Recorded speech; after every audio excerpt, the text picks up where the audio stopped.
it's Bob. What would you say if I asked you to name your most valuable asset? Most people would think about their home or their investment portfolio.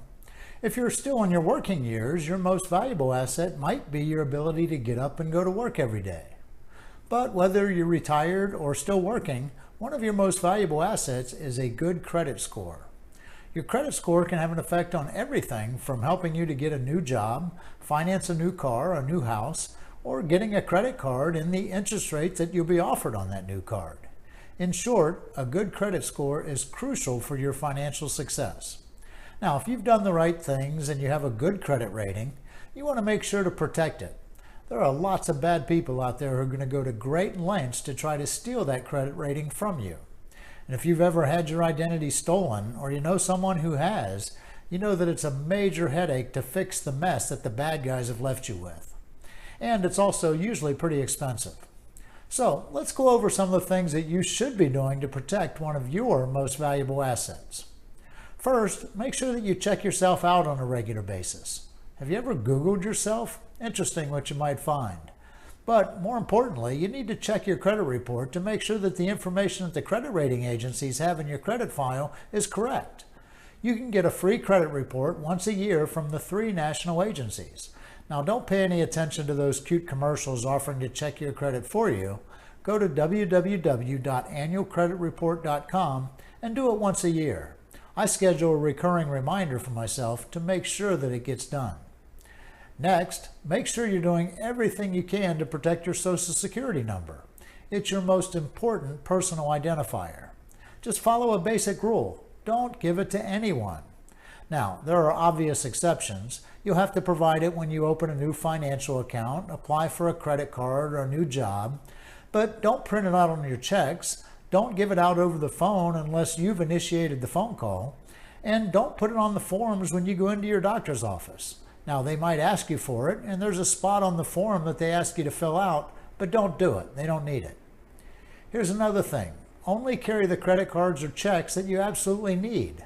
You don't need to carry all your debit and credit cards with you everywhere you go. And when you do use them, make sure that no one is watching over your shoulder trying to steal your PIN. When you get your bank or credit card statements or your investment reports, canceled checks, make sure that you shred them when you're done with them.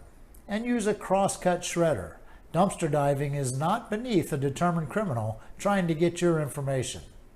Even better, get all your reports electronically. Protect yourself while using your computer. Don't click on a link in an unfamiliar email. In fact, don't even click on a link in a familiar email. Use your own web browser and go directly to the website instead. Make sure you're using firewalls and other security software. And don't use an unsecured wireless network at a hotel or a coffee shop to access any of your private information. And for heaven's sake, use a strong password to protect your private data. Use a password manager. There are many good, inexpensive options out there. One of the best ways to protect your credit is to freeze it. I wrote a blog about that process a while ago, and you can find it on our webpage at www.rawcapital.com. But basically, you contact the credit agencies, and usually for a small fee, you can lock down your credit. So even if someone has your Social Security number, your address, your date of birth, they'll not be able to open an account in your name. In fact, you won't even be able to open an account in your name. You'll need to thaw it out again when you need to use your credit again, but that's pretty easy. Finally, remember that the IRS, your bank, or other legitimate organization will never call you requesting personal information. If you get a call, hang up. I've had a couple clients who recently received a call where the caller claims to be from the IRS. They say that unless you provide payment right now for back taxes, they're going to issue a warrant for your arrest. If you get a call like that, hang up. The IRS does not make phone calls. The best advice is simply to always be diligent. The benefits that we get from all the modern technology that we enjoy is the risk of having our personal information stolen. Always be alert and always err on the side of caution. Be careful out there. And thanks for watching.